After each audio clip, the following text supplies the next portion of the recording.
নমস্কাৰ বন্ধুসকল, আসাম ফাৰ্মিং চেনেললৈ আপোনালোক সকলোকে স্বাগতম জনাই এটা নতুন ভিডিঅ' লৈ আহিছোঁ। আৰু বন্ধুসকল, আজি ভিডিঅ'টোত চাওক, আপোনালোকে মোৰ এইখিনি যোৱাকালি পোৱালি প্লেচ কৰিলে 1500 পোৱালি দিছে যোৱাকালি কোম্পানীয়ে। আৰু যোৱা ৰাতিটো জানেই, আৰু প্ৰথম অহা দিনা পোৱালি অহা দিনা আমি কেনেদৰে মানে কেয়াৰ ল'ব লাগে প্ৰথম কেইদিনমান। তো টোপনি ক্ষতি হৈ গ'লগৈ যোৱা ৰাতি।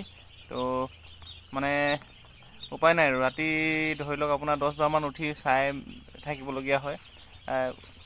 মাজে মাজে যেতিয়া থোপা পাতে একেলগতে, এতিয়াও চাওক আপোনালোকে যেতিয়া ঠাণ্ডা পায় সিহঁতি এটা লাইটৰ তলত, মানে একেটা লাইটৰ তলতে থোপা পাতি কিনি ৰখি থাকে। আৰু ইহঁতক থোপাটো ভাঙি থাকিব লাগে, নহ'লে কি হয় প্ৰতি এঘণ্টামান আধা ঘণ্টা এনেকুৱা মূৰে মূৰে, নহ'লে যদি আমি থোপা পাতি ৰখি থাকিবলৈ দিয়া যায়, তেতিয়াহ'লে কিন্তু আপোনাৰ ইটোৱে ইটোৰ ওপৰত উঠি কিনি মাৰি পেলাব। কিছুমান মৰিয়ে যায়, এটা মৰ্টেলিটি হ'লেই কালি তথাপিতো, ইমানখিনি চোৱাৰ পিছতো, কেয়াৰ লোৱাৰ পিছতো।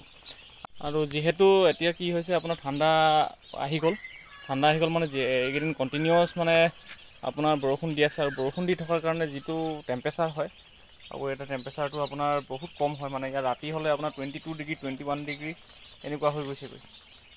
তো ইহঁতক লাগে বৰ্তমান, এতিয়া আমাৰ প্ৰথম ইহঁতক 37 ডিগ্ৰী 36 ডিগ্ৰী এনেকুৱা ৰাখিব পাৰিলে ভাল মানে প্ৰথম কেইদিনমান। তো এতিয়া আমি সেইখিনি কৰিবৰ কাৰণে কি কৰিছোঁ, আমি লাইট লগাইছোঁ যদিও ইয়াতে 4-5টা আমি যিটো ৰেড লাইট হয় 100 ৱাটৰ, আৰু 200 ৱাটৰ দুটা দিছোঁ, বাকী 3টা 100 ৱাটৰ। এই ছাইডৰ যিটো আছে, ছাইডৰ চেম্বাৰটোত আমি 5টা লাইট দিছোঁ, মানে ৰঙা লাইটটো, আৰু এটা আমি যিটো LED হয় সেইটো দিছোঁ, যাতে লাইট গ'লেও মানে জ্বলি থাকে। এইটো চাৰ্জিং লাইট হয়, অট'মেটিক সেইটো।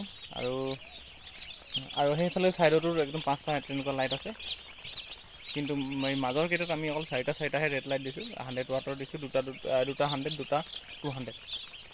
আৰু প্ৰত্যেক 4টা চেম্বাৰতে প্ৰত্যেকটোতে এটা এটাকৈ আমি LED বাল্ব দিছোঁ, যিটো অট'মেটিক মানে জ্বলি থকাটো, যিটো চাৰ্জিং হৈ থাকে সেইটো। তাৰপিছতে আপোনাৰ কি হয়, তথাপিতো সিহঁতৰ ইয়াত যিটো ৰুমৰ টেম্পাৰেচাৰটো হয়, গোটেই 4 ৰাউণ্ডটোতো আমি পালকেইখন বন্ধ কৰি দিছোঁ, দেখিছে। তথাপিতো এইবিলাক এনেকৈ থোপ খাই আছেহি এতিয়া। পাল গোটেই 4 ৰাউণ্ডটোত দিয়া আছে ঘৰৰ। দিয়াৰ পিছতো আমি এইটো যিটো ব্ৰুডিং বনাইছোঁ চাওক আপোনালোকে, গোটেই ইয়াতে বস্তা ছাইডত বস্তা লগোৱা আছে, দেখিছেনে আপোনালোকে। ঠাণ্ডা দিনৰ যিটো ব্ৰুডিং হয় সেইটো বনাইছোঁ। তাৰপিছতো ৰাতি টেম্পাৰেচাৰটো আমি মেইনটেইন কৰিব পৰা নাছিলোঁ মানে। তাৰপিছত আমি কি কৰিলোঁ চাওক আপোনালোকে, ওপৰতো আমি এনেকৈ পলিথিন দি দিছোঁ চেম্বাৰটোৰ ওপৰত। ব্ৰুডিং যিটো আমি য'ত ব্ৰুডিং কৰিছোঁ তাৰ চেম্বাৰটোৰ ওপৰত এখন পলিথিন দি দিছোঁ। কিন্তু আমি ছাইডত দিয়া নাই, এটা জেগাত দিয়া নাই, মাজত এটা স্পেচ ৰাখি দিছোঁ, যাতে গেছটো ওলাই যাব পাৰে, নহ'লে ঘামিব মানে পোৱালিখিনি খুব ঘামে। সেইকাৰণে মানে এইটো হাৱা পাছ হ'বৰ কাৰণে এইটো দিয়া আছে। আকৌ এইখিনিৰ লগত এইটো দি দিছোঁ এনেকৈ ওপৰত, যাতে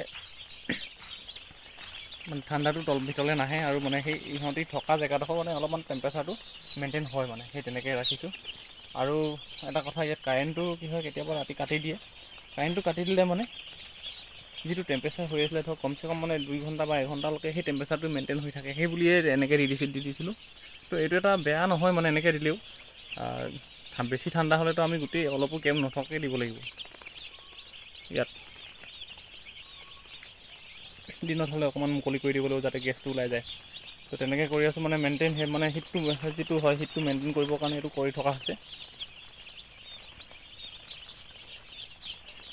ব্ৰুডাৰ নাই, গেছ ব্ৰুডাৰ নাই আমাৰ, বা ইলেক্ট্ৰিক ব্ৰুডাৰ নাই। তো সেইকাৰণে, আৰু এতিয়া ইমান ব্ৰুডাৰ দিবলগীয়া হোৱাও নাই বাৰু এইটো ছিজনত। তো তেনেকৈ আজি ডে 2। যোৱাকালি পোৱালিখিনি পালেহি আপোনাৰ 12টামান বজাত পালেহি। দানা পাইছেহি আমাৰ 6টা বজাত। 12টা বজাৰ পৰা আমি গুৰৰ পানী দিলোঁ, আৰু গুৰৰ পানীয়ে খাই থাকিলে আমি একচুৱেলি 3 ঘণ্টামান খোৱাৰ পিছত আমি দানা দিব লাগে, প্ৰি-ষ্টাৰ্টাৰ দিব লাগে। কিন্তু দানা আমাৰ ওচৰত অহা নাছিলে। কোম্পানীয়ে 6টামান বজাত দিলেহি। তো সেই গতিকে মানে 6 ঘণ্টামান পিছতহে মানে দানাটো দিয়া হ'ল, প্ৰি-ষ্টাৰ্টাৰ দানাটো। পোৱালিখিনি ঠিকে আছে বাৰু বৰ্তমান, দেখিছোঁ। কিন্তু অলপ এতিয়াও টেম্পাৰেচাৰটো চাগে অলপ ইহঁতি মানে ঠাণ্ডা পাই আছে, যদিও থোপ মাৰিছে মাজে মাজে, থোপ খাইছে। সেইকাৰণে মানে কি হয়, দিনত হ'লেও আমি এতিয়া এই কেইদিনমান থাকিব, এনেকুৱা 3-4 দিন এনেকৈ থাকিব। তাৰপিছত লাহে লাহে ষ্ট্ৰং হোৱাৰ পিছত সিহঁতি অলপ থোপা পতাটো এৰি দিব। তাৰপিছত আমি পেপাৰখিনি 3 দিনৰ পিছৰ পৰা এইখিনি যিখিনি পেপাৰ পাৰি থৈছোঁ দেখিছেনে, ইয়াতে দানা দিছিলোঁ আমি যোৱাকালি। তাৰপিছৰ পৰা আজিৰ পৰা আমি ইয়াত ফিডাৰ দি দিছোঁ, টাৰ্বো ফিডাৰ। আৰু টাৰ্বো ফিডাৰটো খুব এটা বেষ্ট হয় মানে ব্ৰুডিঙৰ সময়ত ব্ৰইলাৰ সৰু সৰু পোৱালিৰ কাৰণে। টাৰ্বো ফিডাৰ দি দিছোঁ। পেপাৰ অহাকালিৰ পৰা এৰুৱাই দিম।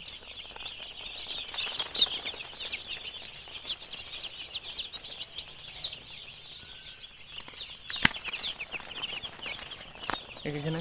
আৰু ইহঁতক আমি ৰাতি কি কৰোঁ, আমি খেদাবৰ কাৰণে এনেকৈ মাৰি দিওঁ, নহ'লে হাত চাপৰি মাৰি দিওঁ, তেতিয়াহ'লে আঁতৰি যায়, থুপ খাই থাকে। আজিৰ পৰা এণ্টিবায়'টিক মানে ষ্টাৰ্ট কৰি দিম। এণ্টিবায়'টিক আজি ৰাতিৰ পৰা এণ্টিবায়'টিক ষ্টাৰ্ট কৰিম, ডে 2ৰ পৰা 3-4 দিন খুৱাই দিম।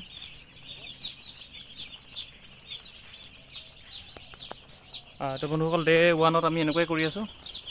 তো আপোনালোকৰ প্ৰতিটো ষ্টেপে মই দেখাই থাকিম, আৰু ভিডিঅ'টো মই ইমানতে শেষ কৰিছোঁ বন্ধুসকল, ধন্যবাদ।